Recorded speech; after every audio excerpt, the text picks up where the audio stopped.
স্টুডেন্টদের আবাসন এবং নিরাপত্তা নিয়ে কাজ করেন। এক্সপেকটেশনটা ওখানেই থাকবে। ডাকসু হলে যেটা হবে, এটা ইনক্লুসিভ থাকবে, অনেক প্যানেলের লোকজন, অনেক মতের মানুষজন একসাথে ডাকসুতে থাকবে। প্রথম বর্ষ থেকেই একজন শিক্ষার্থী যেন আবাসিক সিটটা তার নিশ্চিত হয় এবং তাকে যেন কষ্ট করে বাইরে থাকতে না হয়।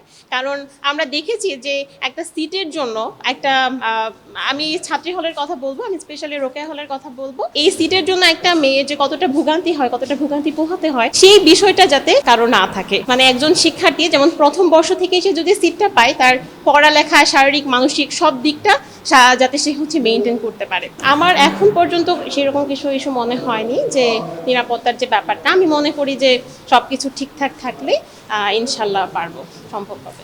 না, আমার কোনো রাজনৈতিক সংশ্লিষ্টতা ছিল না, আমি স্বতন্ত্র প্রার্থী হিসাবে এসেছি। বিষয়টা হচ্ছে কমিটমেন্ট তো অনেক ইস্তেহার, নির্বাচনী ইস্তেহার, কিন্তু বাস্তবায়ন হচ্ছে আমরা কতটুকু করতে পারি, এটা হচ্ছে ভবিষ্যতের বিষয়। কিন্তু কমিটমেন্ট দেওয়ার সময় অনেকে হচ্ছে কমিটমেন্টটা অনেক কিছু করবে এভাবে দেয়, কিন্তু আমার কমিটমেন্ট হচ্ছে খুবই সিম্পল। আমি হচ্ছে শিক্ষার্থীদের নিয়ে কাজ করতে চাই। এখন আপনি প্রশ্ন করবেন শিক্ষার্থীদের বিষয়ে আপনি কি কাজটা করতে, দেখেন আমরা হচ্ছে ঢাকা বিশ্ববিদ্যালয়ে প্রায় 18, আমি তো 18 স্টেশন, 20 সাল থেকে হচ্ছে আমি বিশ্ববিদ্যালয়ের সেন্ট্রাল লাইব্রেরিতে যাওয়া আসা আমার পদচারণা শুরু হয়। তখন থেকে যে শুরু হয়েছে, এখন বর্তমানে 25 সাল চলতেছে, এটার কোনো চেঞ্জ হয় নাই। ধরেন আপনি ওয়াশরুমে যাবেন, ওয়াশরুমের মধ্যে আপনি দেখতে পাচ্ছেন লাইন দেওয়া লাগতেছে। একটা উন্নত মানের বিশ্ববিদ্যালয় কিন্তু আমাদের বিশ্ববিদ্যালয় আমাদেরকে উপহার দিতে পারে না। আর বিশ্ববিদ্যালয় হচ্ছে মুক্ত জ্ঞান চর্চার কেন্দ্র। ওই কেন্দ্রটা যদি আপনি 8টা থেকে 10টার মধ্যে বাইন্ডিং করে ফেলেন, তাইলে এটা তো মুক্ত জ্ঞান চর্চার কেন্দ্র, ওটার সংজ্ঞার সাথে যাচ্ছে না। বিশ্ববিদ্যালয় চাইলে কিন্তু এটা পারে এক শিফট করে হচ্ছে, যদি একটা শিফট বাড়াই 8 ঘন্টার জন্য, তাইলে বিশ্ববিদ্যালয় কিন্তু সারা দিন এবং সারা রাত খোলা রাখা একটা বিষয় থাকে। এই ছাত্রদের নিয়ে আবার বিষয়টা দেখবেন, আমাদের বিশ্ববিদ্যালয়ে হচ্ছে ফ্রি অ্যাক্সেস, যে যানবাহনের নিয়ন্ত্রণ নাই এবং ফ্রি অ্যাক্সেস, আপনি যে কেউ চাইলে হচ্ছে হলে ঢুকে দিতে পারে। আপনাকে এমন একটা সিস্টেম করতে হবে যেটা হচ্ছে অ্যাক্সেস কন্ট্রোল। অ্যাক্সেস কন্ট্রোলের মধ্যে আপনার আইডি কার্ডের পাঞ্চ মেশিন থাকবে, ওইখানে যারা হচ্ছে অ্যালাউ শুধু তারা মাত্র ঢুকতে পারবে। আর যারা সাবেক স্টুডেন্ট তাদের জন্য হচ্ছে আলাদা একটা আইডি কার্ড থাকবে, ওইটার মাধ্যমে তারা চাইলে যে কোনো সময় ভিজিট করতে পারে। আরেকটা বিষয় হচ্ছে, ধরেন আপনি বিশ্ববিদ্যালয়ে আসছেন, সব সময় কিন্তু আমরা প্রেশারের মধ্যে থাকি, শিক্ষকরা কোনো প্রেশারের মধ্যে থাকে না।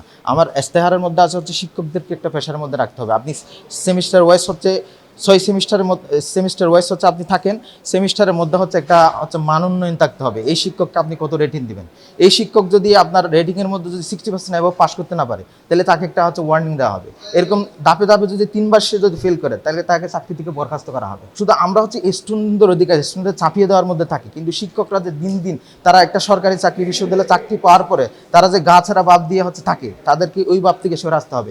আমি শিক্ষক মানি আমার হচ্ছে সারা জীবন গবেষণার মধ্যে থাকতে হবে, শিক্ষার্থীদেরকে নতুন কিছু দেওয়ার আমার মন মানসিকতা থাকতে হবে। শুধু আমি শিক্ষক হয়ে গেছি, আমার চাকরি পার্মানেন্ট হয়ে গেছে, ওই দেন ধারণা থেকে চলে আসতে হবে।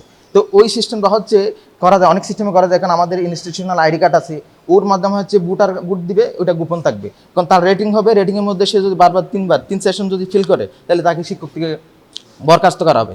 এই সিস্টেমে যদি আমরা শিক্ষা ব্যবস্থাকে নিয়ে আসতে পারি, তাহলে হচ্ছে আমাদের শিক্ষার যে মান, শিক্ষার যে গবেষণা লব্ধি, যে একটা ভবিষ্যতে যে স্টুডেন্টকে ইন্সপিরেশন দিবে, এটা হচ্ছে আমরা বাস্তবায়ন করতে সক্ষম হব। ডাকসুর কার্যকরী ক্ষমতা হচ্ছে, আপনারা জানেন ঢাকা বিশ্ববিদ্যালয়ে 1973 সালে যে আইনটা হয়েছে, এটা 20 ধারা অনুযায়ী, ঢাকা বিশ্ববিদ্যালয়ের আইন 20 ধারা অনুযায়ী হচ্ছে সিনেটের 105 জন সদস্যদের মধ্যে 5 জন হচ্ছে ডাকসু থেকে হবে। আপনি যখন সিনেটের মধ্যে একটা জায়গায় গিয়ে 5 জন হচ্ছে ছাত্র প্রতিনিধি পাবেন, তাহলে আমাদের ভয়েস রেজ করার একটা সুযোগ থাকবে। ওই সুযোগের মাধ্যমে ডাকসু যদি হয়, তারা একটু চাপের মধ্যে থাকবে। এখন আপনি ছাত্র প্রতিনিধি থাকলে কার মাধ্যমে আপনি এই দাবিগুলো উপস্থাপন করবেন? কমিটমেন্ট অবশ্যই থাকবে শিক্ষার্থীদের আকাঙ্ক্ষার প্রতিফলন। আমরা এতদিন যে রাজনৈতিক ব্যবস্থা দেখে আসছি এবং এখনো যে রাজনৈতিক ব্যবস্থা চলছে, বিশ্ববিদ্যালয় থেকে শুরু করে সব জায়গায় দেখা যায় যে একটা নির্দিষ্ট গোষ্ঠী আসলে সব সিদ্ধান্তগুলো নেয়। এর বাইরে নীতি নির্ধারণের যে সিদ্ধান্তগুলো আসে, যেভাবে বিশ্ববিদ্যালয় পরিচালিত হয়, কারা সিদ্ধান্ত নিচ্ছে, কিসের উপর ভিত্তি করে নিচ্ছে, এটা সম্পর্কে এই যে 40,000 শিক্ষার্থীর একটা বিশ্ববিদ্যালয়, তাদের বেশিরভাগই কিছুই জানে না। তো আমি মনে করি যে যেই জনপ্রতিনিধিত্বমূলক যেই গণতন্ত্রের স্বপ্ন আমরা দেখি, যেখানে আসলে সবার অংশগ্রহণ থাকবে, সেখানে সবার অপিনিয়নটা আসলে জনপরিসরে আসা প্রয়োজন। এবং বিশ্ববিদ্যালয় বিদ্যমান পরিষেবাগুলো থেকে শুরু করে বিভিন্ন নীতি নির্ধারণের বিষয়ে কে কি ভাবছে, সেই ভাবনাগুলো আসা প্রয়োজন। তো আমি যেটা করব যে সেই তাদের যে মন্তব্যগুলো, তাদের যেই কথাগুলো, সেগুলোকে আমি অবশ্যই জনপরিসরে তুলে আনবো, যেন এটা কয়েকজন ব্যক্তির মাঝে সীমাবদ্ধ না থাকে। সব মিলিয়ে বেশ ভালো লাগছে যে এত বছর পরে হলেও ডাকসুটা হচ্ছে। ডাকসুটা কেন জরুরি, সেটা হচ্ছে যে পলিটিক্যাল যে স্ফিয়ার আছে, সেখানে আমরা ছাত্র দল দেখি, ছাত্র লীগ দেখি, এখন ছাত্রলীগ নিষিদ্ধ, ছাত্র শিবির আছে। সো এক একটা গোষ্ঠী আছে যারা নিজেদের এজেন্ডা বাস্তবায়ন করে এবং লেজুর ভিত্তি করে তাদের যে মাদার পার্টি আছে, মাদার পার্টিকে ওন করে বিশ্ববিদ্যালয়তে একটা শাসন কায়েম করার চেষ্টা করে, যেখান থেকেই শুরু হয় গণরুম, গেস্ট রুম, এই কালচারগুলো শুরু হয়। সো ডাকসু হলে যেটা হবে, একটা একটা ইনক্লুসিভ থাকবে, যে অনেক প্যানেলের লোকজন, অনেক মতের মানুষজন একসাথে ডাকসুতে থাকবে। সো তখন একচেটিয়াভাবে কেউ তার দলীয় এজেন্ডা বাস্তবায়ন করার সুযোগ পাবে না। সো সেই চিন্তা থেকে আমরা মনে করি যে ডাকসু হওয়াটা খুবই ইম্পর্টেন্ট এক্ষেত্রে। যে ডাকসু আসতেছে আপনার এই যে ছাত্র সংগঠনের যে দখলদারিত্ব এগুলো আর থাকবে না আমার মনে হয়। আর সেকেন্ড বিষয় হচ্ছে ডাকসুর মাধ্যমে যদি আমাদের ক্যাম্পাস যদি হয় আপনার এই যে পরিচালিত হয়, তাইলে যে লেজুর ভিত্তিক যে ছাত্র সংগঠন এগুলার দখলদারিত্ব থাকবে না। তারপর হচ্ছে আপনার এই যে হলে হলে এই আপনার গণরুম, গেস্ট রুম এগুলোর থাকবে না, আপনার প্রভাব থাকবে না, যার কারণে হচ্ছে আপনার ফলাফল ছাত্ররা, শিক্ষার্থীরা ভালোভাবে ক্যাম্পাসে আপনার একটা ভালো জীবন তৈরি করার ক্ষেত্রে অনেক ক্ষেত্রে প্রভাব থাকবে আর কি। আমাদের ডাকসু নির্বাচনটা অবভিয়াসলি আমাদের স্টুডেন্টদের জন্য খুবই খুব এক্সপেকটেশনের জায়গা। আমরা নিজেদের মধ্যে থেকেই আমাদের নিজেদের রিপ্রেজেন্টেটিভ নির্বাচন করছি এবং আমাদের সবারই মোটামুটি এক্সপেকটেশন এটাই হচ্ছে তারা যেন শিক্ষার্থী বান্ধব হয়। আমরা যাদেরকেই সিলেক্ট করব তারা যেন হচ্ছে পার্সোনাল এজেন্ডার ঊর্ধ্বে গিয়ে আমাদের ক্যাম্পাসের ভালো হয়, স্টুডেন্টদের ওয়েলফেয়ারের জন্য কাজ করেন, স্পেশালি আমাদের স্টুডেন্টদের আবাসন এবং নিরাপত্তা নিয়ে কাজ করেন। আমাদের এক্সপেকটেশনটা ওখানেই থাকবে।